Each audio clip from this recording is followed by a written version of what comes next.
මරණ මංචකේ එළොවයි මෙලොවයි දෝලණය වෙනකොට කවුද ඉන්නේ? අනුන් වෙනුවෙන් සැප සතුට තීරණය කරපු අපි, අනුන් වෙනුවෙන් ගෙවල් දොරවල් හදපු අපි, අනුන් වෙනුවෙන් තමන්ගේ ආධ්‍යාත්මය නාස්ති කරගත්ත අපි තථාගතයන් වහන්සේ දේශනා කරනවනේ පින්නතුනේ, මරණ මංචකේ එළොවයි මෙලොවයි දෝලණය වෙනකොට පුත්තාමත්ති ධනම්මත්ති තිබාලෝ විහඤ්ඤති අත්තාහි අත්තනෝ නත්ති පුතෝ පුතෝ පුතෝ ධන. අපිට අපිවත් නැති වෙනවා.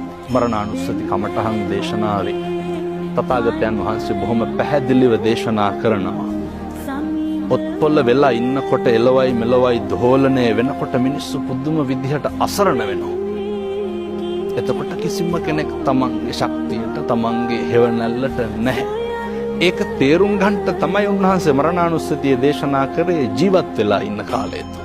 මිනිස්සුන්ට පුළුවන් නම් මේ කාරණේ ජීවත් වෙලා ඉන්නකොට තේරුම් ගන්න.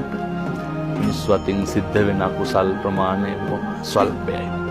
මේ කාරණය දැකපු මනුෂ්‍ය ආත්ම භාවයේ දුර්ලභකම දැකපු ශ්‍රීනාශ්‍රවයන් වහන්සේලා, මහරහතන් වහන්සේලා, බෝධිසත්වයෝ, බුදු මේක කොච්චර අපූර්වට පරිස්සම් කරාද? මෙහෙම දේශනා කරන්නේ මේ මනුෂ්‍ය ආත්ම භාවයේ තියෙන දුර්ලභකම නිසාමයි. එක වචනකින්වත් සංසාරය දිග්ගස්ස ගන්න හොඳ නැහැ.